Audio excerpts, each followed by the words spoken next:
Round 5 of the MGJ Engineering Circuit Rally Championship would take place at Snetterton and the Anglia Motorsport Club-run Snetterton Stage Rally. A bit of a change of format for this year's event would see the crews taking on 6 stages instead of 8, but those stages had been extended to give more miles out there on the stage. And leading the way after the first half of the day would be current championship leaders John Griffiths and Emma Morrison. 3 seconds the advantage by the end of as many stages.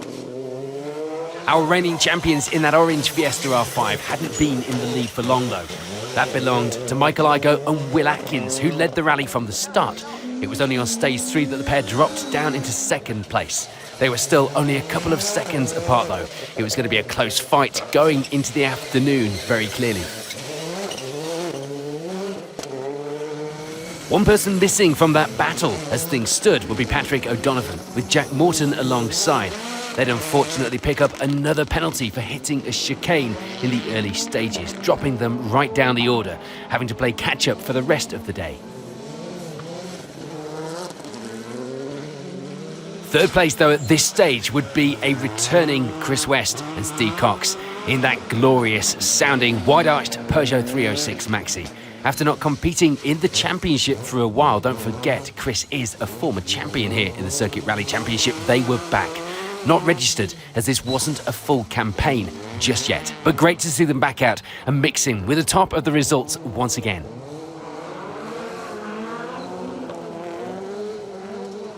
Paul Moreau and Jonathan Kennedy make a good start to this round with a 4th place by the middle of the day.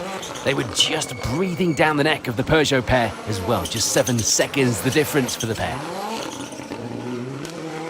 The times were also looking good for Tony Robinson and Paul Spooner. The pace had come on well so far this season in that Skoda, and the times were still within a minute of our overall rally leaders at this stage as well. Second of the O'Donovans now, and it will be 6th place overall for Ollie O'Donovan with Ashley Morris alongside. They had been higher on the order, up in 4th place for a while, but they slipped down the results slightly, now just 1 second back from that Skoda up ahead. This weekend in Norfolk will be the first time out at the wheel in the Rally 2 car for Sam and Francis Touzle over from Jersey to compete this weekend, just using the event to get used to the car and see how their pace measures up to the championship regulars. Things were going well for now, 7th place overall and plenty of support over there in Jersey. A little behind the Touzles and leading the way in Class B will be the Mitsubishi pairing of Steve Hill and Matthew Daniels. Some experience inside this car, and they'd have a good lead as well of almost a minute in that class. Second place in Class C, a little way behind the flying Peugeot of Chris West up ahead, with James Garner and Jordan Joins lying inside the top 10 overall with 9th. And rounding out that top 10 now will be Martin Hodgson and Tony Jones. They also like just a position back in Class C as well, 14 seconds behind that Darien up ahead. The ever-entertaining Wayne and Darren Labalestier will be ending the morning 2nd in Class B. They'd be lying just a little outside the top 10 as well in 12th place. And behind them in the class and overall will be Sam Gendy and Samantha Bartlett. Sadly for them, losing a bit of time on stage 3, dropping them down to 18th overall. Speaking of which, it was great to see such a variety of Evos out on the event as well. And you know what? I couldn't miss the opportunity to line them all up between the stages for a photo shoot, much to the bemusement of the watching service area. In Class D, it will be the lead for Alex Stubbs and Rhys Edwards. Even with a 10-second penalty, they were knocking on the door of a top 10 finish with 11th place for now. And second in that class will be Nigel Greensall and David Hudson. They were a little further back in 15th, but the GT86 pair were working their way up these results. For Scott Rayner and Lee Dyke, it will be 3rd place in the class, just 3 seconds between them and the Toyota pair up ahead. So it will be all to play for in the afternoon stages. In Class E, it was the lead for Paul Sheard and Colin Stevens.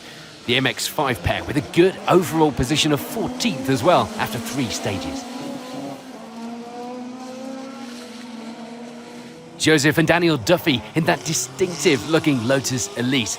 bringing it home, of course, to Norfolk, will be going well as well in 20th place on the overall leaderboard, second in the class. And third in Class E for now will be Daniel Wright and Mark Annison, taking the Fiesta to 31st on the overall results at this stage. In Class F, we'd see Jonathan and William Bray taking the early lead in the class in their MG. They'd lose a little time on stage 3 overall, but it didn't affect the class for them, thankfully. Second in that class, though, Tommaso Porter and Paul Topping. The micro pair going well, lying in 37th place overall and enjoying every minute out there on these Snetterton stages. And it would be a little way back to third place in the class.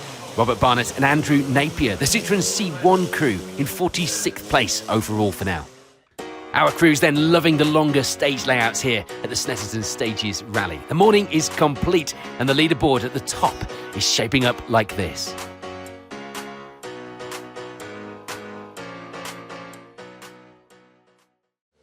Before we head on to the afternoon stages for our senior crews, a quick look at the Junior 1000 Championship that was sharing the billing on this event this weekend. And of course, the championship for young drivers to compete in 1 litre cars on the same stages as the senior drivers cannot be understated, albeit they weren't on the stage at the same time. The results over the course of the rally would change plenty. Lots of fighting and lots of mature driving performances. But one crew not fazed by that would be Riley Chester and Victoria Swallow. They take the lead early on, keeping hold of it to the finish, taking victory by 26 seconds. Incidentally, the time for winning the junior would have put them in 38th place on the overall results with the senior drivers taken into account. Pretty impressive. One of the crews that would be moving around our results through the day will be Mackenzie Snowden and Jonathan Turnbull. They've been lying in third place for a while, but by the end of the rally had moved up the order into second. A fantastic end to the opening round of the Junior Championship for the pair. Someone else moving the right way up the results, as he's been used to recently, is our reigning junior champion, Charlie Matthewson. Ian Bass alongside, not as far up those results as they would have wanted though. A new car for this season, swapping the trusty Peugeot for that new VW Up.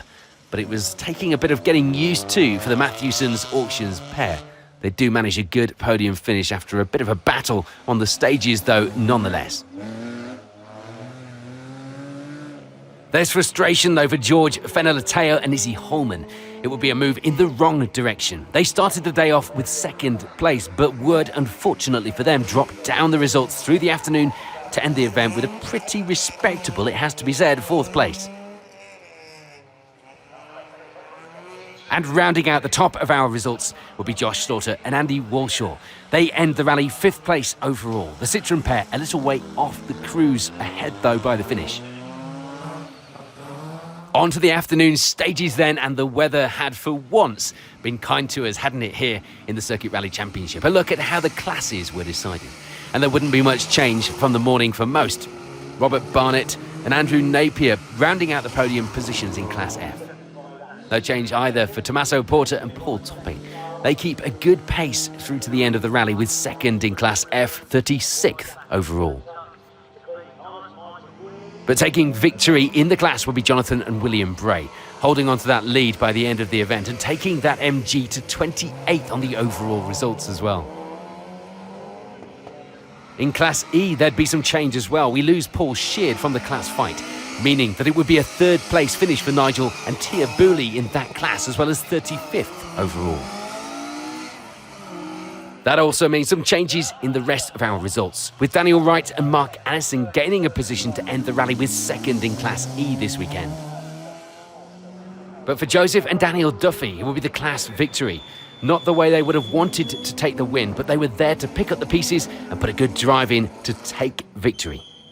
In Class D, there's a change in third place, no longer seeing Scott Rayner in that position in the Escort. Instead, it would be the Escort of Grant Shand and James Brown taking the final podium position in the class finale and in 19th place, despite losing a little time through that last stage.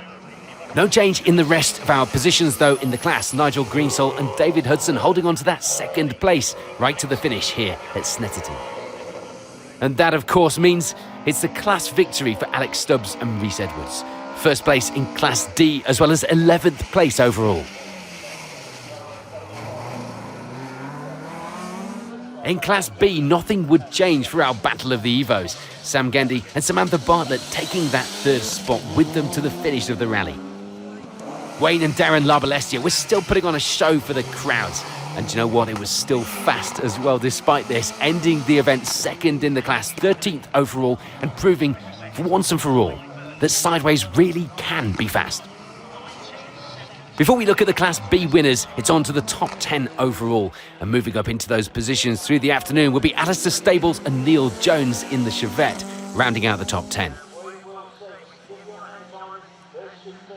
Just above them in the class and overall times were James Garner and Jordan Joins, slipping down a position in the class to take third in Class C, 9th overall. And they were overtaken on the leaderboard by class rivals Martin Hodgson and Tony Jones. A strong end to the rally for the pair, who now take second place in the class. And as promised, we're back to that Class B battle. And it will be the class victory for Steve Hill and Matthews Daniels. First in Class B, a delighted 7th place overall as well in that Evo 6. Despite their earlier setback with the penalty, it was still a good result for Patrick O'Donovan and Jack Morton, managing to get back up to 6th place overall, showing that pace that we've seen from Patrick since he arrived at Catwell Park. Even higher in the championship fight as well, thanks to non-championship registered crews up ahead. For Sam and Francis Toozle, it was a successful day in the car, learning the ropes and getting to grips with what that car can do. Safe to say, they seemed to be getting used to it pretty quickly, finishing with an impressive 5th place overall. And Paul Moreau and Jonathan Kennedy keep up a good, steady pace at the top of our results, never really dropping back, meaning they end the day 4th place on our overall results.